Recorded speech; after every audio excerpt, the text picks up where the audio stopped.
something that you have, it's also something, you guys probably don't find donkeys, but it's also something that you have a right to. So like, when we think of a rape and having a right to something, that's like, what are you talking about? That's completely wrong. A good way to describe this concept was back in the Roman times, there were rules for like, when a woman would go out, there were places where she was allowed to go, and rules for how she had to be accompanied, and the way she had to look in these specific places. And if all those criteria didn't meet, she was essentially fair game to the men around. And so men could have their way with the woman. And so they could violently seize, but it's also their legal right to do it. They were not held by law to have any consequences for their actions in that situation.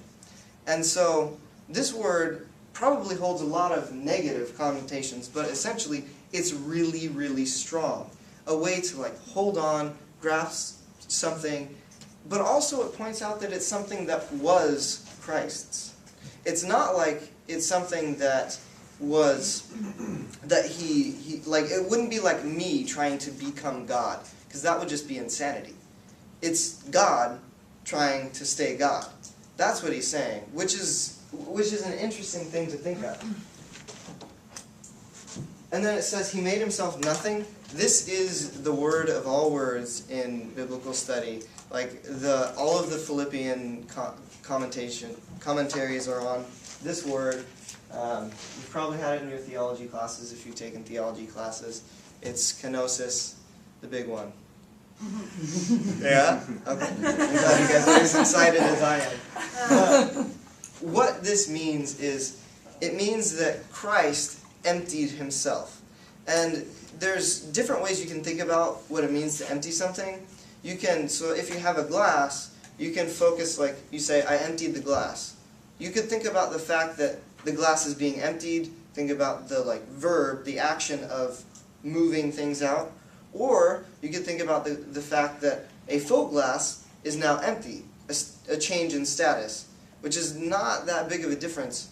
But you could focus on the action, right? This word focuses on the thing, the emptiness of the thing.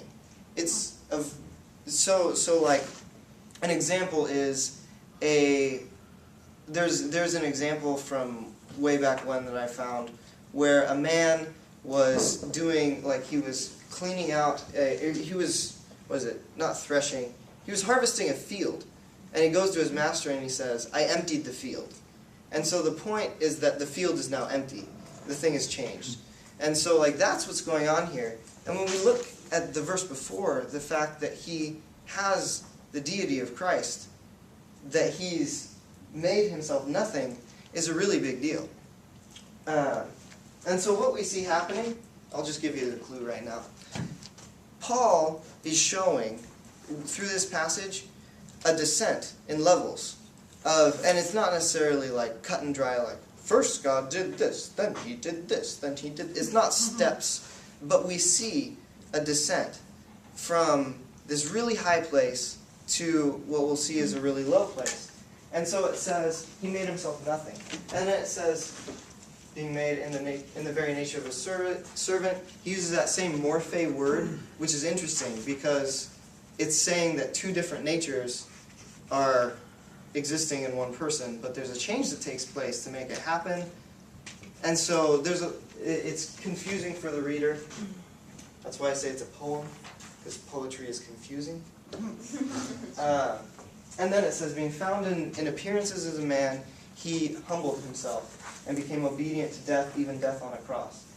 And the cool thing about this humbled himself is it's a word that means to bring low.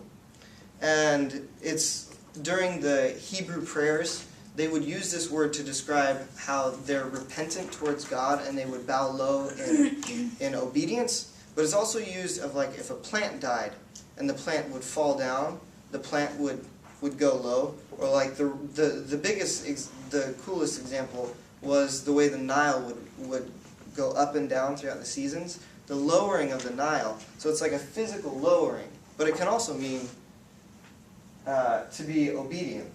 And so what we see is this step, this process from going down in Christ that is, in my mind, really cool, because it's saying, he who was in very nature God, first he didn't consider it something to be grasped, and so he made himself nothing, right? He emptied himself of that, which in their mind, like, that's cool. We have stories about gods in heaven coming down to earth in the form of people, and it says, and he came in the form of a servant. That's fine. There were servant gods in the pantheon of Roman and Greek gods. And then it says, and he was made in human likeness. And they're like, okay, I can track with that. It's kind of a big step, but I've heard of gods coming in human likeness. It's weird that he actually has the essence of a human too, but okay, we can handle that. And then it says, he made himself a low human, a humble human. I'm like, wait a second. He wasn't a king, he was a humble human. And Paul's like, yeah, I'm not done yet. He made himself low even to the point of death. And in my mind, this is the point that it just hit me, and I think it would just hit the Philippians, that it wasn't just a descent to humanity. It was a descent even unto death.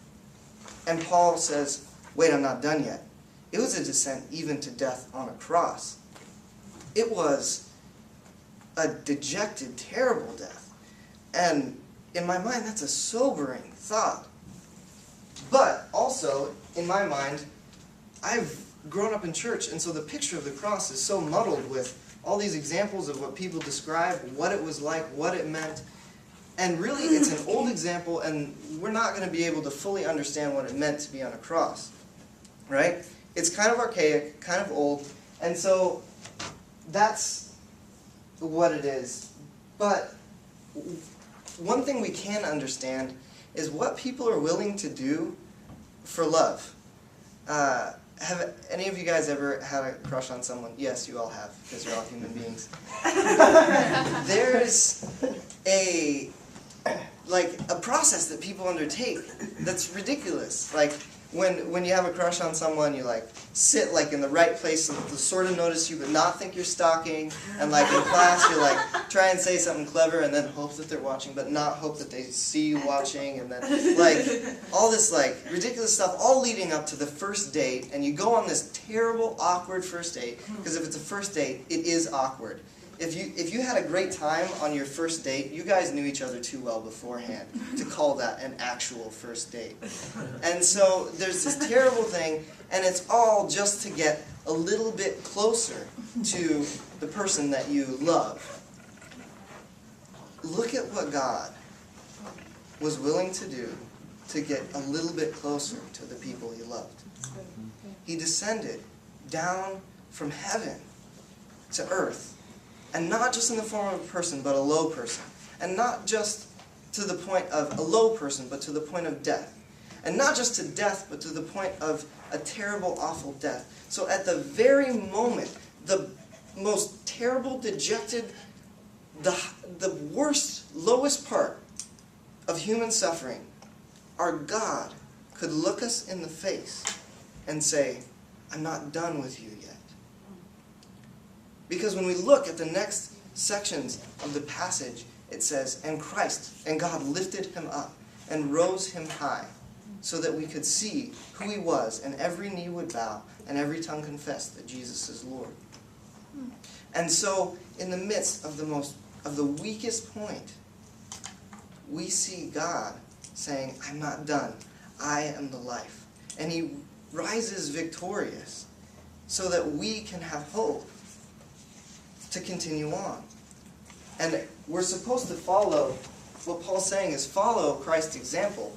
What he's saying is the spirit that's in you is the spirit of a God that was so resolute that he went through all this just to get your attention, to tell you life isn't done here at the impossible situation. I'm not done with you yet. And that's the spirit that's in you. And it will persevere through this. So continue on. And that's the message for us today. It means we need to be people who never give up on doing the right thing. It means you need